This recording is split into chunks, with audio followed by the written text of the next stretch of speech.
వడగళ్ల వాన రైతును నట్టేట్టు ముంచింది. కంటికి రెప్పలా కాపాడుకున్న పంటను నేలపాలు చేసిన అకాల వర్షంపై జై హనుమాన్ సిటీ కేబుల్ ప్రత్యేక కథనం. మంచిర్యాల జిల్లా దండేపల్లి మండలంలో వడగళ్లతో కురిసిన అకాల వర్షానికి దాదాపు 80 ఎకరాల పంట నష్టం వాటిల్లినట్లు తెలుస్తోంది. లింగాపూర్ గ్రామం చెందిన ఫాల్తే రతీలాల్ నాయక్ యొక్క 8 ఎకరాల్లో సాగు చేసిన మొక్కజొన్న పంట మొత్తం నేల కొరిగింది. కనీసం కంకి పీచు కూడా పోయలేదు. గింజ తయారు కాలేదు.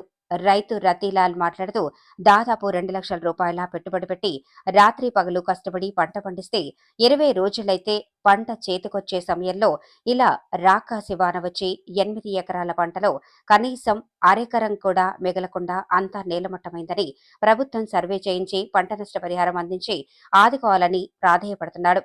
వ్యవసాయ అధికారులు మాట్లాడుతూ మండలంలో నష్టపోయిన పంట పొలాలను సర్వే చేసి ప్రభుత్వానికి నివేదిక పంపిస్తామని, న్యాయం జరిగేలా చూస్తాము అన్నారు.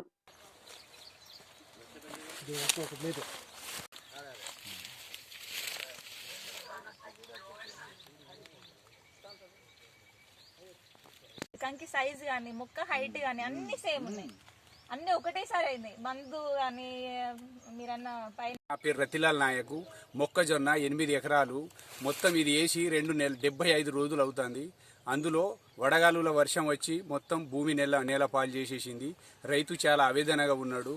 మాకు శ్రద్ధగా గవర్నమెంట్ ఆదుకోవాలని కోరుకుంటున్నాం. రైతు మాత్రం చాలా ఆవేదనగా నడుస్తాడు. ఏమీ లేదు, మొత్తం ఇళ్లకెళ్ళి ఫీజు కాలే, గడ్డ కాలే, ఏం కాలే, మొత్తం చేనంతా నేలపాలు ఉరిగింది. వడగాలుల వాన మొత్తం నాశనం చేసింది. అందరికీ నమస్కారం. నేను అంజిత్ కుమార్, మండల వ్యవసాయ అధికారి, దండపల్లి మండలం. నిన్న కురిసినటువంటి అకాల వర్షాలకు, రాళ్లవానకు మండలంలోని 7 గ్రామాల్లో సుమారు 86 ఎకరాల్లో మొక్కజొన్న పంట అనేది నేల కొరగడం జరిగింది. మరొక 10 నుంచి 15 రోజుల్లో పంట పూర్తి అవుతున్న దశలో ఇలా జరగడం వల్ల పంట అనేది దెబ్బతినడం జరిగింది. సో దీనికి సంబంధించిన ప్రాథమిక అంచనా రిపోర్ట్ను పై అధికారులకు పంపించడం జరిగింది.